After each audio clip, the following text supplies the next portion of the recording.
Nga kanang grabe to the point nga gusto na lang ko nga kanang ihunong na gani ang ako nga iyo ka mali but kanang naabot na ko sa point nga ganahan ako i-stop ako ang life kay katong namatay nga ako ang lola nawadan ko og nakampi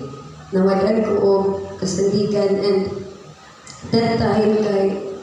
I was really lost na as in nawala ko sa church na backslide ko and then ni-pursue ko sa things sa kalibutan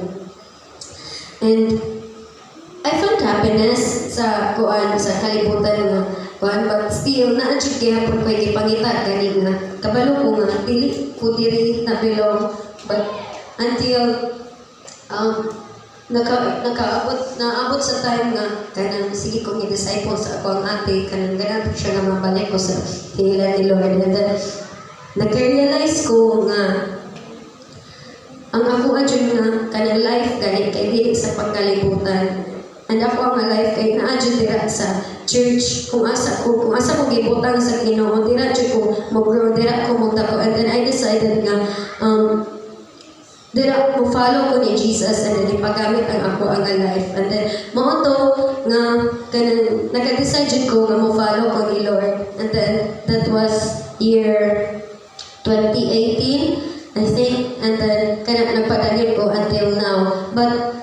sa sulod sa akong pagpadayon na jud gihapon yung mga times nga kanang maluya ko mabugnaw ko but still ang grace gani ni Lord ang iyang love is padayon nga naga kanang kapag ipa-feel gani sa ako nga kanang you're not alone nga kanang na mga tao sa imong palibot na igamiton si Lord para sa imong para madasig ka and then ako po ma-share is katong sa Abiba katong pag last Thursday and Friday dito sa CCF sa syudad and I want to share katong gi-share ni Bishop Noel nga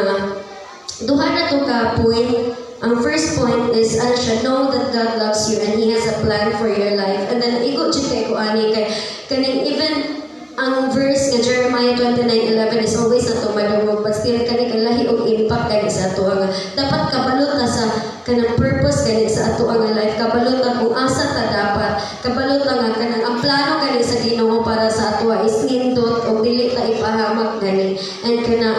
ikaduha is pursue one thing so one thing naman jud ato nga kanang gikinahanglan nga ato ang i-pursue sa mitras na apat na diri sa kalibutan, diba? And then, gingon diri sa Philippians 3:12-13, brothers and sisters, I do not consider myself yet to have taken hold of it, but one thing I do, forgetting what is behind and straining toward what is ahead, I press on toward the goal to win the prize for which God has called me heavenward in Christ Jesus. So, let's all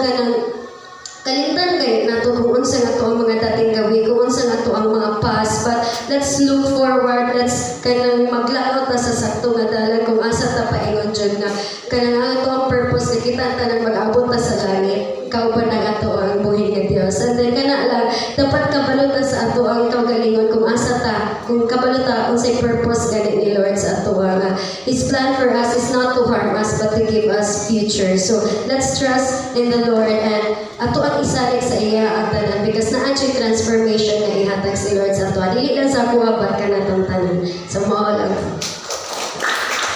Okay. Raisa. Hari na time. Ipag-pray na to si Raisa. Okay. That is good.